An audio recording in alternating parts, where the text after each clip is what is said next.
पुष्कर सिंह धामी ने गोवर्धन पूजा के अवसर पर मुख्यमंत्री आवास में गायों की पूजा कर उत्तराखंड वासियों के सुख, समृद्धि एवं खुशहाली की कामना की है। इस मौके पर मुख्यमंत्री पुष्कर सिंह धामी ने कहा कि गाय सनातन संस्कृति के साथ ही समस्त मानव जाति के लिए पूजनीय और आदरणीय है। तो आज के दिन गायों की पूजा का विशेष महत्व और उत्तराखंड के मुख्यमंत्री पुष्कर सिंह धामी ने भी मुख्यमंत्री आवास में गायों की पूजा की है और उत्तराखंड की सुख समृद्धि की कामना की है।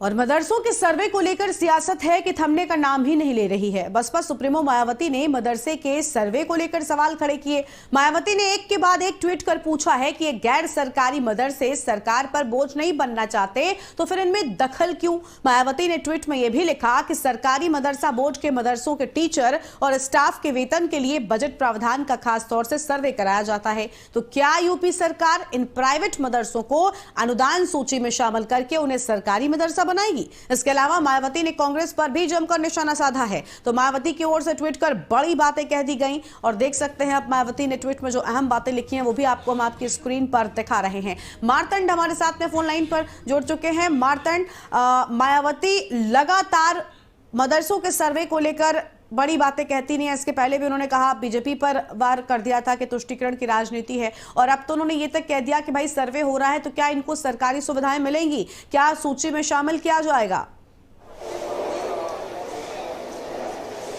देखिए, बिल्कुल जब से मदरसों के सर्वे कराने की बात सामने आई तब से ही विपक्ष लगातार जो है सरकार पे हमलावर रहा, लेकिन मायावती अभी इस दौड़ में पीछे थी और वो भी अब मैदान में आ चुकी हैं। आपको बताना चाहेंगे कि ये जो ट्वीट मायावती ने किया वो साफ तौर पर उन्होंने कहा है कि जो 7,500 के आसपास जो गैर मान्यता प्राप्त मदरसे हैं, क्या उनको जब वो बोझ नहीं बनना चाहते, सरकारी खर्चे पे जो है वो अपने खर्चे पे चल रहे हैं और बच्चों को तालीम दे रहे हैं, तो उनको बोझ क्यों बनाया जाए। तो कुल मिलाकर अगर देखा जाए इस पूरे प्रकरण को, तो मायावती ने जो ट्वीट किया है उससे एक तीर से दो निशाने साधने की कोशिश की है। एक तरफ जहां उन्होंने सरकार पे हमला किया है और सरकार की शिक्षा व्यवस्था पे भी सवाल उठाए हैं, वहीं कांग्रेस पे भी हमला किया है। वहीं दूसरी तरफ जो समाजवादी पार्टी के कोर वोटर्स हैं उनको सीधा निशाना मायावती का वहां है। अगर आपको बताएं तो 2019 के लोकसभा चुनाव में जो बसपा के कोटे की 40 सीटें थी उसमें से 15 जो सीटों पे उन्होंने मुस्लिम प्रत्याशी उतारा था। लगातार मायावती का जनाधार घट रहा है, लगातार सीटें कम हो रही हैं। पिछले चुनाव की अगर बात करें तो उसको लेकर कहीं ना कहीं मायावती जो मुस्लिम वोट बैंक है उसमें सेंध लगाने की कोशिश कर रही है, जो इस समय समाजवादी पार्टी के साथ है।